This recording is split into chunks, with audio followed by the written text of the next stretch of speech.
ಸಾಲ ತಗೊಂಡಿರೋರು ದಯಮಾಡಿ ಈ ವಿಡಿಯೋ ನೋಡಿ. ಆಮೇಲೆ ನೀವು ತಿಳ್ಕೊಳ್ಳಿ ಕಾನೂನು ಹೇಗಿದೆ. ಸಾಲವನ್ನ ತಗೊಂಡ್ಮೇಲೆ ಯಾವುದೋ ಒಂದು ಬ್ಯಾಂಕಿಂಗ್ ಸೆಕ್ಟರ್ ಆಗಿರ್ಬೋದು, ಪ್ರೈವೇಟ್ ಸೆಕ್ಟರ್ ಆಗಿರ್ಬೋದು, NBFC ಆಗಿರ್ಬೋದು, ಮೈಕ್ರೋ ಫೈನಾನ್ಸ್ ಆಗಿರ್ಬೋದು, ನೀವು ಅಗ್ರಿಮೆಂಟ್ಗೆ ಸಿಗ್ನೇಚರ್ನ ಹಾಕ್ಬಿಟ್ಟಿಟ್ಕೆನೆ ಕಾನೂನನ್ನ ನಿಮ್ಮ ಹಕ್ಕುಗಳನ್ನೆಲ್ಲ ಬಿಟ್ಕೊಟ್ಟಂಗಲ್ಲ. ನಾನಿವತ್ತು ಸಾಲ ತಗೊಂಡವರ ಹಕ್ಕುಗಳು ಏನಿದೆ ಅಂತ ಸಂಪೂರ್ಣವಾಗಿ ವಿಶ್ಲೇಷಣೆ ಮಾಡ್ತೀನಿ. ಆಮೇಲೆ ಸಾಲ ತಗೊಂಡವ್ರು ನೀವು ಈ ಕಾನೂನುಗಳನ್ನ ತಿಳ್ಕೊಳ್ಳಿ.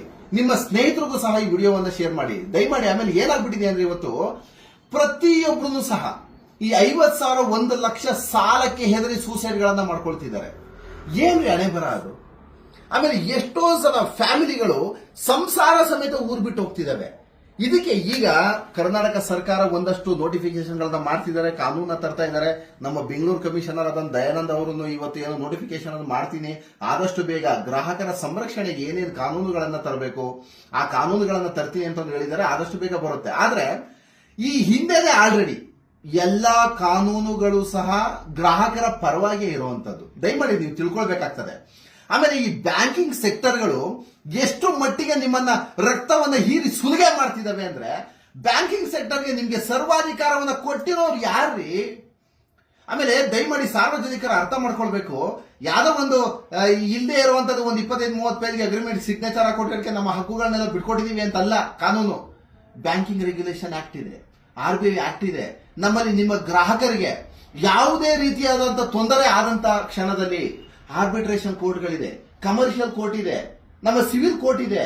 ಏನು ಕಾನೂನುಗಳು ಯಾಕಿರುವಂತದ್ದು? ಪೊಲೀಸ್ ಅಧಿಕಾರಿಗಳು ಯಾಕಿರುವಂತದ್ದು? ವಕೀಲರು ಯಾಕಿರುವಂತದ್ದು? ಆಮೇಲೆ ನಮ್ಮ ಬ್ಯಾಂಕಿಂಗ್ ಸೆಕ್ಟರ್ ಅವ್ರಿಗೆ ಒಂದಷ್ಟು ವಿಚಾರ ಹೇಳೋದಕ್ಕೆ ಇಷ್ಟಪಡ್ತೀನಿ. ಆಮೇಲೆ ನೀವು ನಮ್ಮ ಜನಗಳನ್ನೆಲ್ಲ ರಕ್ತವನ್ನು ಸುಲಿಗೆ ಮಾಡ್ಬಿಟ್ಟು ರಿಕವರಿ ಮಾಡ್ತಾ ಇದ್ರಲ್ಲ ಏಜೆನ್ಸಿಗಳಿಗೆ ಅಂತ ಕೊಟ್ಬಿಟ್ಟು ನಿಮಗೆ ಈ ಸರ್ವಾಧಿಕರಣ ಧೋರಣೆಯನ್ನ ಮಾಡಿ ಅಂತ ಹೇಳಿದ್ರು ಯಾರು? ಆಮೇಲೆ ಜನಸಾಮಾನ್ಯರು ದಯಮಾಡಿ ಅರ್ಥ ಮಾಡ್ಕೊಳ್ಳಿ. ಈ ಶ್ರೀಶಕ್ತಿ ಸಂಘಗಳು ಅಂತ ಮಾಡ್ಕೊಂಡಿದ್ದೀರಲ್ಲ, ಇದು ಎಷ್ಟು ಮಟ್ಟಕ್ಕೆ ಸರಿ? ಆಮೇಲೆ ನಮ್ಮಲ್ಲಿ RBI ಏನ್ ಗೊತ್ತಾ ಹೇಳೋದು, ಜನಸಾಮಾನ್ಯರು ದಯಮಾಡಿ ಅರ್ಥ ಮಾಡ್ಕೊಳ್ಬೇಕಿದು.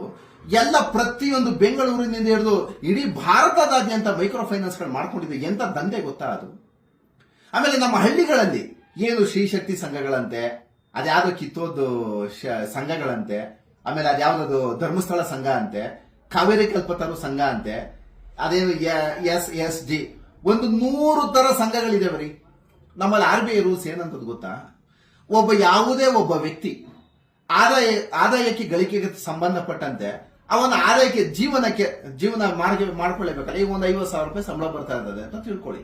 ಅವನ ಜೀವನೋಪಾಯಕ್ಕೆ ಒಂದು 50% ಬಿಟ್ಟು 50% ಮಾತ್ರ ನೀವು ಲೋನ್ ಕೊಡಿ ಅನ್ನೋದು ಇದು ಕಾನೂನು. ಇದು ಜೀವನವನ್ನು ಮಾಡ್ಕೊಳ್ಬೇಕು, ಈ ಕಡೆ ಸಾಲವನ್ನು ತೀರಿಸಬೇಕು. ಇದನ್ನ ಮೀರಿ ಇವತ್ತು ಏನ್ ಮಾಡ್ತಿದ್ದಾರೆ ಗೊತ್ತಾ? ನಮ್ಮ ಹಳ್ಳಿಗಾಡಿನಲ್ಲಿ ಏನು ನೀವೆಲ್ಲ ಕಮ್ಮಿ ಅಂದ್ರೆ 1 ಕೋಟಿ 1.5 ಕೋಟಿ ಹೆಣ್ಣು ಮಕ್ಕಳು ಇವತ್ತು ಸಾಲ ತಗೊಂಡಿದ್ದಾರಲ್ಲ. ಎಂಟೇರು ಮೈಕ್ರೋ ಫೈನಾನ್ಸ್, ಒಂದು 100 ಮೈಕ್ರೋ ಫೈನಾನ್ಸ್ ಗಳು ಬಂದಿದೆಯಲ್ಲ. ಆ ಹೆಣ್ಣು ಮಕ್ಕಳೆಲ್ಲ ಬರೀ ಹಾಲು ಹಾಕಿ ಜೀವನವನ್ನ ಮಾಡ್ತಾ ಇರುವಂತವ್ರು, ವ್ಯವಸಾಯವನ್ನ ಅವಲಂಬನೆ ಮಾಡಿ ಜೀವನವನ್ನ ಮಾಡ್ತಿರುವಂತವ್ರು. ಅಂತವ್ರಿಗೆ ನೀವು ಒಂದೊಂದು ಮೈಕ್ರೋ ಫೈನಾನ್ಸ್ ಅಲ್ಲಿ 55,000 ಸಂಬಳ ಕೊಡ್ತಾ ಇದ್ದೀರಾ. ಅಂದ್ರೆ 55,000 ಲೋನ್ಗಳನ್ನ ಕೊಡ್ತಾ ಇದ್ದೀರಾ. ಅದು ಒಂದು 10 ಮೈಕ್ರೋ ಫೈನಾನ್ಸ್ 10 ಕೊಟ್ರೆ 5 ಲಕ್ಷ ಆಯ್ತು. ಆಮೇಲೆ ವಾರಕ್ಕೆ ನೀವು ಕಂತನ್ನ ಕಟ್ಟಿ ಅಂತ ಯಾವ ನೋಟಿಫಿಕೇಶನ್ ಹೇಳಿದ್ರಿ ರೀ ನಿಮ್ಗೆ?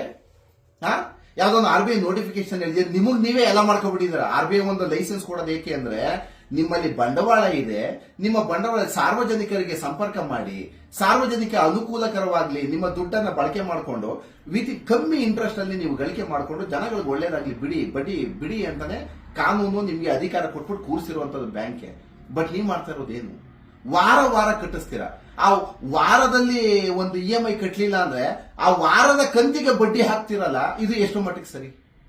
ಆಮೇಲೆ ಆದಾಯವೇ ಬರ್ದರೆ ಇರುವಂತಹ ಹೆಣ್ಣು ಮಕ್ಕಳಿಗೆ ನೀವು ಸಾಲವನ್ನ ಕೊಡಿ ಅಂತ ಯಾವ ಕಾನೂನು ಹೇಳಿದೆ? ಯಾರಾದ್ರೂ ಒಂದು ಕಾನೂನ ನಮಗ್ ತೋರಿಸ್ರಿ. ಹೆಣ್ಣು ಮಕ್ಕಳಿಗೆ ಅವಳ ಆದಾಯನೇ ಇಲ್ಲ ಪಾಪ. ವ್ಯವಸಾಯವನ್ನ ಮಾಡುವಂತದ್ದು ನೀವು ಕ್ರಾಪ್ ಲೋನ್ ಏನಾದ್ರು ಕೊಡ್ತಾ ಇದ್ದೀರಾ? ಅಥವಾ ಬೆಳೆ ಸಾಲ ಏನಾದ್ರು ಕೊಡ್ತಾ ಇದ್ದೀರಾ? ಯಾವುದೂ ಇಲ್ಲ.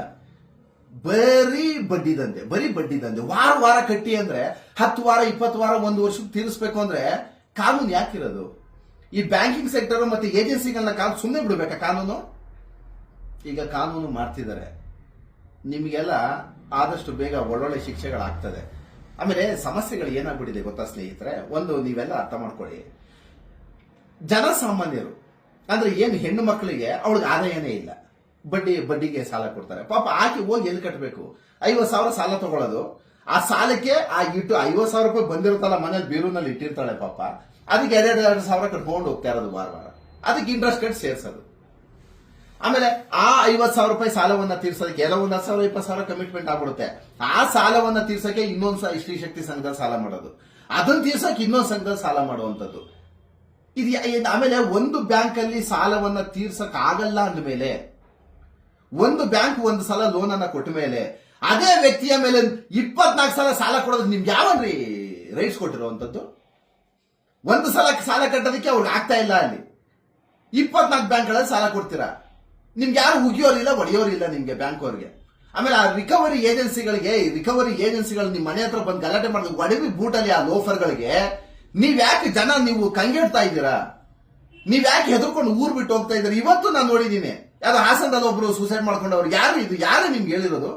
ಸೂಸೈಡ್ ಅನ್ನ ಮಾಡ್ಕೊಳ್ಳೋ ಲೆವೆಲ್ಗೆ ನೀವು ಚಿತ್ರ ಹಿಂಸೆಯನ್ನ ಕೊಡ್ತಾ ಇದ್ದೀರಾ ಸಾಲ ವಸೂಲಿ ಮಾಡೋ ನೆಪದಲ್ಲಿ. ಅಂದ್ರೆ ಕಾನೂನಿನ ಭಯನೇ ಇಲ್ವಾ ನಿಮ್ಗೆ ಹಂಗಾದ್ರೆ? ಆಮೇಲೆ ಪಾಪ ನಮ್ಮಲ್ಲಿ ಇಲ್ಲಿ ಬೆಂಗಳೂರಲ್ಲಿ ಏನಾಗುತ್ತೆ, ಒಂದು ಫ್ಯಾಕ್ಟರಿನಲ್ಲಿ ಕೆಲಸ ಮಾಡ್ತಾ ಇರ್ತಾರೆ, ಒಂದು ITBT ಕಂಪನಿ LPO BPOಗಳಲ್ಲಿ ಕೆಲಸ ಮಾಡ್ತಾ ಇರ್ತಾರೆ. ಆತನಿಗೆ ಬರುವಂತದ್ದು 50,000 ಸಂಬಳ ಅಥವಾ 1 ಲಕ್ಷ ರೂಪಾಯಿ ಸಂಬಳ ಬರುತ್ತೆ ಅಂತ ತಿಳ್ಕೊಳ್ಳಿ. ಈ ಕ್ರೆಡಿಟ್ ಕಾರ್ಡ್ ದಂಧೆ ಹೇಗಾಗಿದೆ ಗೊತ್ತಾ? 10 ಬ್ಯಾಂಕಲ್ಲಿ ಕ್ರೆಡಿಟ್ ಕಾರ್ಡ್ ಕೊಡ್ತಿದ್ದಾರೆ. 1 ಲಕ್ಷ ಡೆಬಿಟ್ ಮಾಡ್ಕೊಳ್ಳೋದಕ್ಕೆ 10 ಕಡೆ ಕೊಟ್ರೆ ಪಾಪ ಅವನ ಆದಾಯ ಏನ್ರಿ ಮಾಡಬೇಕು? ಜನಗಳಿಗೆ ಎಲ್ಲರಿಗೂ ಕಾನೂನಿನ ಅರಿವು ಇರೋದಿಲ್ಲ. ಜನಗಳಿಗೆ ಏನ್ ಬೇಕು, ಯಾರು ದುಡ್ಡು ಕೊಡ್ತಾರಲ್ಲ ಬಳಸ್ಕೊಬಿಡ್ತಾರೆ. ನೀವು ಬ್ಯಾಂಕ್ನಲ್ಲಿ ಸಾಲ ಕೊಡುವ ನೆಪದಲ್ಲಿ ಜನಗಳನ್ನ ಸಾಯಿಸುವಂತ ಯಾವ ಕಾನೂನು ಹೇಳಿದೆ? ಬ್ಯಾಂಕಿಂಗ್ ರೆಗ್ಯುಲೇಷನ್ ಆಕ್ಟ್ ಏನಾದ್ರು ಹೇಳಿದೆಯಾ? ಅಥವಾ ಮನೆ ಹತ್ರನೇ ನಿಂತು ಗಲಾಟೆ ಮಾಡಿ ಅವ್ರನ್ನ ಸೂಸೈಡ್ ಮಾಡ್ಕೊಳ್ಳೋ ಲೆವೆಲ್ಗೆ ತಳ್ಳಿ ಅವರ ಮಾನ ಮರ್ಯಾದೆ ಮನೆ ಮುಂದೆ ನಿಂತ್ಕೊಂಡು ಕಟ್ಟಕ್ಕೆ ಯೋಗ್ಯತೆ ಇಲ್ಲ ಅಂದ್ಮೇಲೆ ದುಡ್ಡು ಯಾಕ್ರಿ ತಗೊಳ್ತೀರಾ ಅಂತ ಈ ಮಾತುಗಳನ್ನೆಲ್ಲ ಪ್ರಯೋಗ ಮಾಡಿ 4 ರಿಂದ 8 ಜನ ಹೋಗ್ಬಿಟ್ಟು ಮನೆ ಮುಂದೆ ನಿಂತ್ಕೊಂಡು ಜಗಳ ಮಾಡಿ ರಿಕವರಿ ಮಾಡಿ ಅಂತ ಯಾವ ಕಾನೂನು ಹೇಳಿದೆ ನಿಮ್ಗೆ? ಆಮೇಲೆ ಜನಗಳು ಇದನ್ನ ಅರ್ಥ ಮಾಡ್ಕೊಳ್ಬೇಕಾದ್ರೆ ಯಾವ ಕಾನೂನು ಹೇಳಿದೆ? ಕಾನೂನು ಇದೆಯಾ ಇದಕ್ಕೆ? ಆಮೇಲೆ ಕಾನೂನು ಹೇಗಿದೆ ಗೊತ್ತಾ ಸ್ನೇಹಿತರೆ? ನೀವು ಈ ನಮ್ಮ ಭಾರತ ದೇಶದಲ್ಲಿ ಯಾವುದೇ ಸಾಲವನ್ನ ತಗೊಳ್ಳಿ, ಮಿನಿಮಮ್ 180 ಡೇಸ್ 180 ದಿನ ಅಂದ್ರೆ ಒಂದು 6 ತಿಂಗಳ ಕಾಲ ನೀವು ಕಟ್ಟದೇ ಇಲ್ಲ ಅಂತ ತಿಳ್ಕೊಳ್ಳಿ. 6 ತಿಂಗಳಾದ್ಮೇಲೆ ಜನರಲ್ ಆಗಿ ಒಂದು ಬ್ಯಾಂಕ್ ಕಡೆಯಿಂದ ಅಡ್ವೊಕೇಟ್ಸ್ ಇರ್ತಾರೆ. ಅಂದ್ರೆ ಬ್ಯಾಂಕನ್ನ ಕಾನೂನುಬದ್ಧವಾಗಿ ನಡೆಸೋದಕ್ಕೆ ಪ್ಯಾನಲ್ ಅಡ್ವೊಕೇಟ್ಸ್ ಅಂತ ಇರ್ತಾರೆ. ಬ್ಯಾಂಕಿಂಗ್ ಅಲ್ಲಿ ಅವರೇ ಅಲಾಟ್ಮೆಂಟ್ ಮಾಡ್ಕೊಂಡಿರ್ತಾರೆ, ಅಡ್ವೊಕೇಟ್ಸ್ ಇರ್ತಾರೆ. ಅಡ್ವೊಕೇಟ್ಸ್ ಮಾತುಗಳನ್ನಾರು ನೀವು ಕೇಳ್ತಾ ಇದ್ದೀರಾ? ಕಾನೂನ ಪರಿಪಾಲನೆ ಮಾಡ್ತಾ ಇದ್ದೀರಾ? ಆ ಅಡ್ವೊಕೇಟ್ಸ್ ಏನ್ ಮಾಡ್ತಾರೆ, ಯಾರೇ ಒಂದು NPA ಆದಂತ ಸಂದರ್ಭದಲ್ಲಿ ಆ ಡಿಫಾಲ್ಟ್ ಕಸ್ಟಮರ್ ಯಾರಿರ್ತಾರೆ ನೋಟಿಸ್ ಅನ್ನ ಜಾರಿ ಮಾಡ್ತಾರೆ. 1, 2, 3 ಸಲ ನೋಟಿಸ್ ಜಾರಿ ಮಾಡ್ತಾರೆ.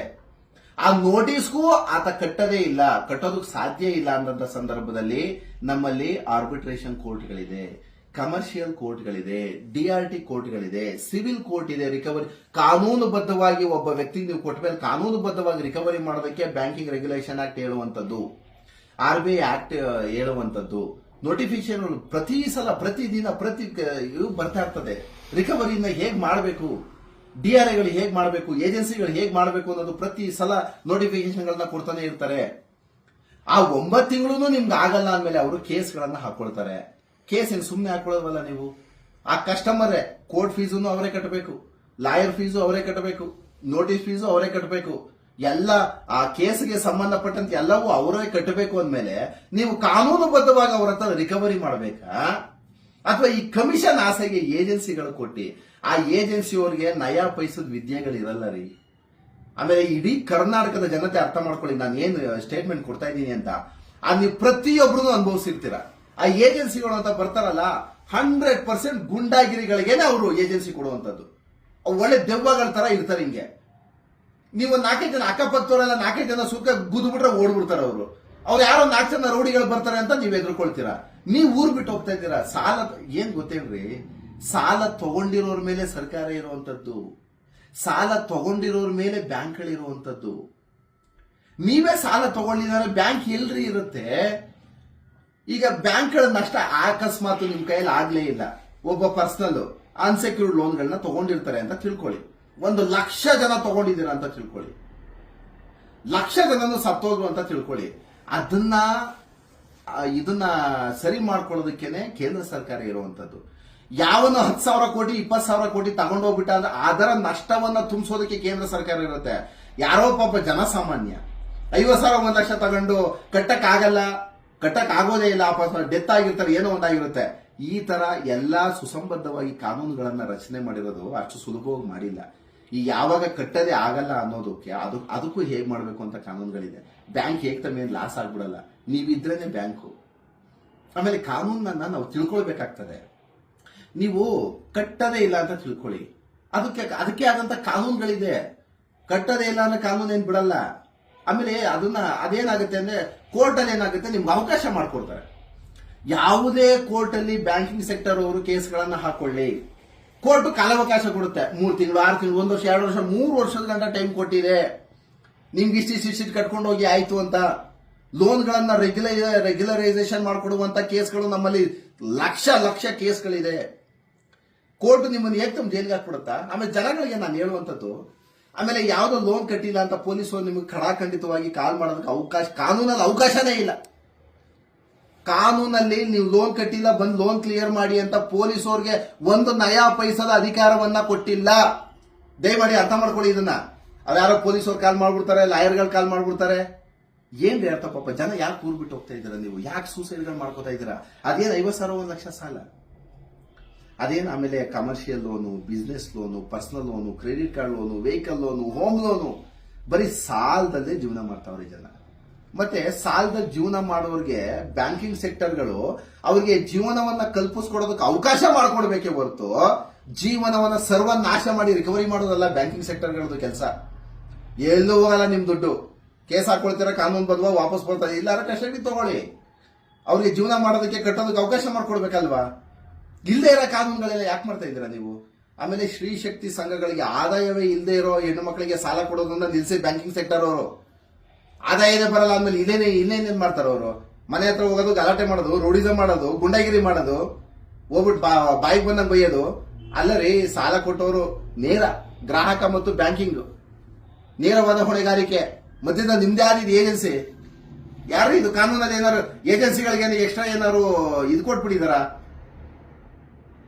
ಗ್ರಾಹಕ ಮತ್ತು ಮಾಲೀಕನ ನೇರ ಸಂಬಂಧ ಓದಿದಾರ? ಕಾನೂನು ಗೊತ್ತಾ ನಿಮ್ಗೆ? ಕನ್ಸ್ಯೂಮರ್ ಆಕ್ಟ್ ಗೊತ್ತಾ ನಿಮ್ಗೆ? ನಿಮ್ಗೆ ಏನು ಗೊತ್ತಿಲ್ಲ ಅಂದಮೇಲೆ ದಯಮಾಡಿ ಜನಗಳಿಗೆ ಜೀವನ ಮಾಡೋದಕ್ಕೆ ಅವಕಾಶ ಮಾಡಿಕೊಡಿ. ಆಮೇಲೆ ದಯಮಾಡಿ ಯಾರೂ ಸಹ ಸಾಲ ತಗೊಂಡಿರೋರು ತಲೆ ಕೆಡಿಸ್ಕೊಳಕ್ ಹೋಗ್ಬೇಡಿ. ಧೈರ್ಯವಾಗಿ ಫೇಸ್ ಮಾಡಿ. ಜಗತ್ತಲ್ಲಿ ಯಾರೀ ಸಾಲ ಮಾಡಿಲ್ಲ? ಪ್ರತಿಯೊಬ್ರು ಸಾಲಗಾರ ಕಣ್ರಿ. ನಿಮ್ಮ ಲೆವೆಲ್ಗೆ ನೀವು 50,000 1 ಲಕ್ಷ ಸಾಲ ಮಾಡಿರ್ತೀರಾ. ಇರೋರು 1 ಕೋಟಿ 2 ಕೋಟಿ ಮಾಡ್ತಾರೆ, 500 ಕೋಟಿ 1000 ಕೋಟಿ ಸಾಲ ಮಾಡ್ತಾರೆ, 50,000 ಕೋಟಿ 1 ಲಕ್ಷ ಕೋಟಿ ಸಾಲ ಮಾಡಿರೋರು ಇದ್ದಾರೆ. ಈಗೆಲ್ಲ ದೊಡ್ಡ ಅಪಾರ್ಟ್ಮೆಂಟ್ಗಳನ್ನ ಕಟ್ತಾರಲ್ಲ, ದಯಮಾಡಿ ಅರ್ಥ ಮಾಡ್ಕೊಳ್ಳಿ. ದೊಡ್ಡ ಅಪಾರ್ಟ್ಮೆಂಟ್ ಕಟ್ತಾರಲ್ಲ, 1000 ಕೋಟಿ 1,500 ಕೋಟಿ ಲೋನ್ ಹಾಕ್ಸಿರ್ತಾರೆ. ಈಗ ನೀವು ಒಂದು ತಳ್ಳಗಡಿನಲ್ಲಿ ವ್ಯಾಪಾರ ಮಾಡ್ತೀರಾ, 50,000 ಸಾಲ ಮಾಡಿರ್ತೀರಾ. ಇಲ್ಲಿ ಯಾವುದೋ ಒಂದು ಇಂಡಸ್ಟ್ರಿನಲ್ಲೋ ಫ್ಯಾಕ್ಟ್ರಿನಲ್ಲೋ ಗಾರ್ಮೆಂಟ್ಸ್ ಎಲ್ಲ ಕೆಲಸಕ್ಕೆ ಹೋಗ್ತೀರಾ ಅಂದ್ರೆ 50,000 1 ಲಕ್ಷ ಸಾಲ ಮಾಡಿರ್ತೀರಾ. ಯಾವುದೋ ಒಂದು ಸ್ವಲ್ಪ ಮ್ಯಾನೇಜರ್ ಅದು ಇದು ಪೋಸ್ಟಿಂಗ್ ಅಲ್ಲಿ 5 ಲಕ್ಷ 10 ಲಕ್ಷ ಸಾಲ.